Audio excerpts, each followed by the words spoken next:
pimps, power, and pretty ladies. This is Blax History Month, a 28-day celebration of Black exploitation films. I know you're probably thinking, wait, The Wiz isn't a blaxploitation film. To which I would counter with, what exactly makes a film a blaxploitation film? If we use majority of the films I've talked about on Black History Month as an example, then you could say that one of the criteria is a movie with a mostly black cast that's made for a black audience. Well, The Wiz has that, so that's a check. You could also say that it has to have a funky or original soundtrack. The Wiz has that also. The one thing that it's really missing is a low budget meant to maximize profits, but we'll come back to that later. In my personal opinion, The Wiz is definitely a blaxploitation film at heart. They took a beloved classic and not only flipped every character black, but changed all the music and inserted some themes only an inner city person will pick up on. If that's not the very definition of the genre, I don't know what is. The Wiz started out as a very successful stage play and Broadway show in 1974. The Broadway show won several awards and was highly regarded as excellent. So you know it wasn't long before somebody saw dollar signs and purchased the rights to make it a full-length film. That somebody was Motown, and they decided to make the Wiz movie with a $24 million budget, an astronomical sum for a black movie in the 70s, but they seemed confident that they could make it profitable. When I was researching the movie, it seems like they were trying their hardest to sabotage the movie at every turn. The biggest issue that people even still to this day have a problem with is the fact that instead of casting the Broadway star Stephanie Mills as Dorothy, since she had done it for so many years on the stage and was only 21, they made the decision to cast Diana Ross instead, who was 33 at the time and deemed too old for the part. The original director even quit because she was cast. Talk about being pissed. I was always told as a kid that it was because she was secretly dating Berry Gordy at the time, but in reality, he didn't want her to get the part either. So she went over his head and got the part another way. I mean, I get it. If you're a studio head and Diana Ross tells you she wants a part in your movie right after doing another fairly successful movie, you go with what you think is a sure bet. Can't really blame them. But if you ask me, Stephanie Mills would have definitely been the better choice. Just listen to both of their versions of the song Home and decide for yourself. I guess it's a good thing then that the rest of the cast in the movie itself is so excellent. Michael Jackson stars as the Scarecrow, and he was the perfect choice, just based purely off how he dances and stumbles around as a character just learning how to walk. He's excellent.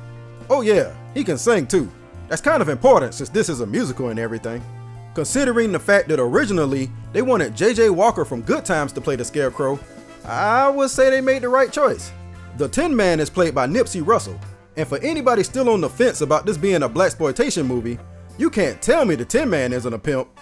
He even got ladies. Ted Ross completes the main group as the Cowardly Lion, and I can see him saying, I'll do it, but only if I get to wear these platform shoes. Toto is here too, but it's obvious they didn't even train the dog. They just sent him running into the scene when necessary. Even Richard Pryor is here again as the great and powerful Oz. The Wiz is excellent to me. It's one of my favorite movies, so I'll admit I'm a little biased. The screenplay was written by famous director Joel Schumacher, and even though it was criticized at the time, I applaud him for writing it in a way that appeals to black people, instead of the same meanings behind the original. The music is top notch, the acting is decent, and I love how it takes everything you know and love about the Wizard of Oz and adds soul and seasoning to it. You like the Munchkins? Well, The Wiz has street kids instead. You like flying monkeys?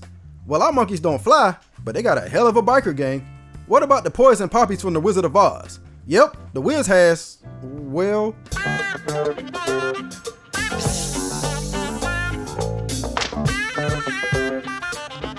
Like I said, it's a blaxploitation film. Even I can admit, it's not a perfect movie. It runs a little long, probably because of the extended dance and music scenes, especially during the Emerald City sequence and the ending.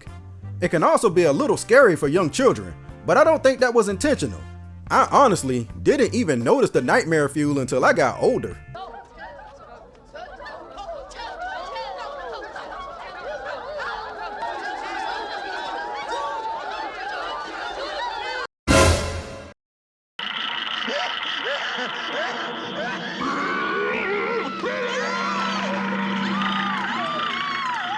Unfortunately, critics hated The Wiz, but I feel like most of them were comparing it to the original and were out not to like it from the start.